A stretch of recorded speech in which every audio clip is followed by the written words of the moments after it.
Enjoy this interview with Segun Odegbami, MON, with EY, I must tell you, because the EY is there.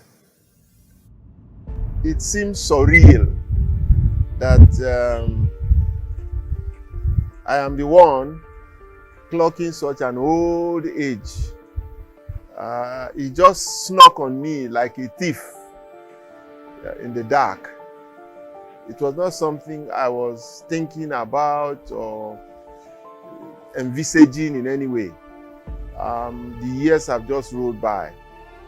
And when 2 days before the day, friends surprised me on television and started to celebrate, I was asking myself if it was a dream or if it was reality. Because maybe I've been in self-denial, but my life has been so busy that I didn't think that one day would come when I would join the club of old people. When I was 17 years old, I visited my father and he told me he was 57. And I looked at him and I said, 50 what? 50? How can you be such an old man? So you can see that I had this vision of an old man in my mind, and I don't fit into that picture at all. I still get engaged in the things that I've been doing throughout most of my life. And so one has to just give gratitude to God for bringing one to this point where we are not celebrating anything that is negative. We are celebrating something that is positive. Then I started as a little boy growing up in Jos, and Jos was a very laid-back town in the heart of Nigeria. And every young boy then, he played either football or rugby, which is very popular, or some were riding horses because there were horse racing events in Jos. It was a town that had a lot of expatriates, and so they promoted those major sports that had to do with our colonial masters, Britain. And you found a lot of those sports there. Rugby was very, very popular, and football was popular too. So as a student, I just naturally just took to football in secondary school and in primary school and secondary school. And it was not as if I thought I was going to make it a career. I am an Egba man. My parents were fully Egba, even though they were in Jos.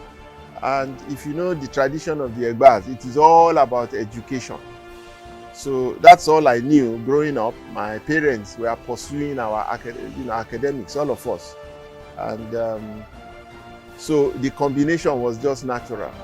It's a big pain, a bigger pain because my country, if you know how that could have impacted the economy of this country, going to the World Cup would have impacted the economy, impacted lives, hundreds of thousands of Nigerians all over the place. In the 5 million viewing centers that we have all over the country, we have 5 million plus, where people would have gone to watch Nigeria play. They would have taken drinks, they would have eaten food, they would have put their money wagering, betting. They would have socialized, they would have shouted for those few minutes and forgotten their pain and poverty. And the people in those small kiosks and everything would have sold some things that would have helped their lives. We have given up all of those because we choose to do the wrong things. We choose to take the wrong people and put them there. We choose to be silent in the face of such tyranny. We choose not to change and do the right things. We don't choose merit. We choose incompetency. We choose mediocrity.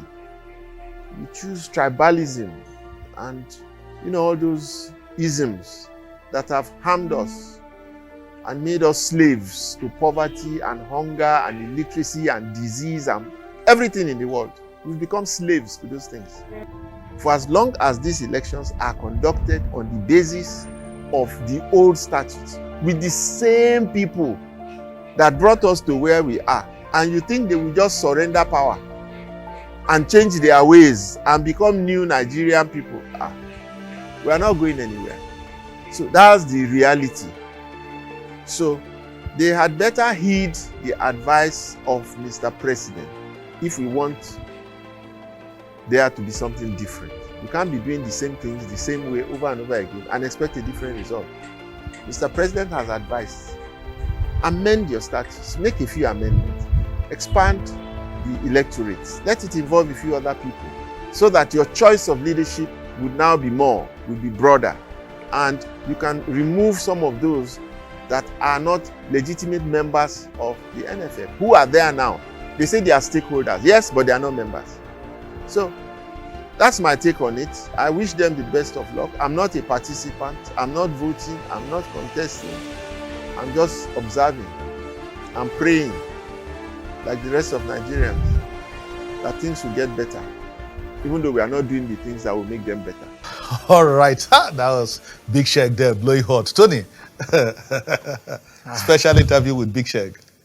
George, you know one thing about Segun Mathematical Odegbami is that anytime he talks or writes, he's gripping, and you must always listen to him. As he's getting old, George, the man is gold.